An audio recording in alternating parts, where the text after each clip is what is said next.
Hello, ഇന്ന് നോക്കാൻ പോകുന്നത് തുടരും എന്ന ചിത്രത്തിൻ്റെ ഇന്ന് ശനിയാഴ്ച ദിവസത്തെ കേരള ബോക്സ് ഓഫീസ് കളക്ഷൻ റിപ്പോർട്ടാണ്. വീഡിയോയിൽ മുൻപ് വീഡിയോ ലൈക്ക് ചെയ്യുക, ചാനൽ സബ്സ്ക്രൈബ് ചെയ്യുക. ഈ വരുന്ന മെയ് മാസം അങ്ങോട്ട് ധാരാളം ചിത്രങ്ങൾ OTT റിലീസ് ചെയ്യും. നമ്മുടെ ചാനൽ ഭാഗം പരിശോധിച്ചാൽ ആ വീഡിയോയ്ക്ക് നിങ്ങൾക്ക് കാണാൻ വേണ്ടി സാധിക്കുന്നതായിരിക്കും. മോഹൻലാൽ, ശോഭന എന്നൊക്കെ പ്രധാന കഥാപാത്രങ്ങളായെത്തി തരുൺ മൂർത്തിയുടെ സംവിധാനത്തിൽ റിലീസിനെത്തിയ ചിത്രമായിരുന്നു തുടരും. ചിത്രത്തിന് ഇപ്പോഴും നല്ല മികച്ച പോസിറ്റീവ് റെസ്പോൺസ് തന്നെയാണ് പുറത്തുകൊണ്ടിരിക്കുന്നത്. അതുകൊണ്ട് തന്നെ എല്ലാ സിനിമാ പ്രേമികളും ഒരേപോലെ തുടരും എന്ന ചിത്രത്തിൻ്റെ ഓരോ ദിവസത്തെ ഓരോ കളക്ഷൻ റിപ്പോർട്ടും അറിയാൻ വേണ്ടി കാത്തിരിക്കുകയാണ്.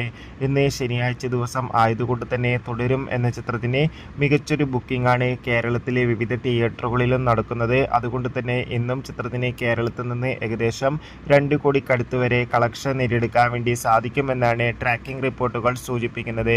കാത്തിരിക്കാൻ നമുക്ക് തുടരും എന്ന ചിത്രത്തിൻ്റെ കൂടുതൽ കളക്ഷൻ റിപ്പോർട്ടിനായി. ചിത്രം കണ്ടവരുടെ അഭിപ്രായം കമൻറ്റ് ചെയ്യുക. ബൈ.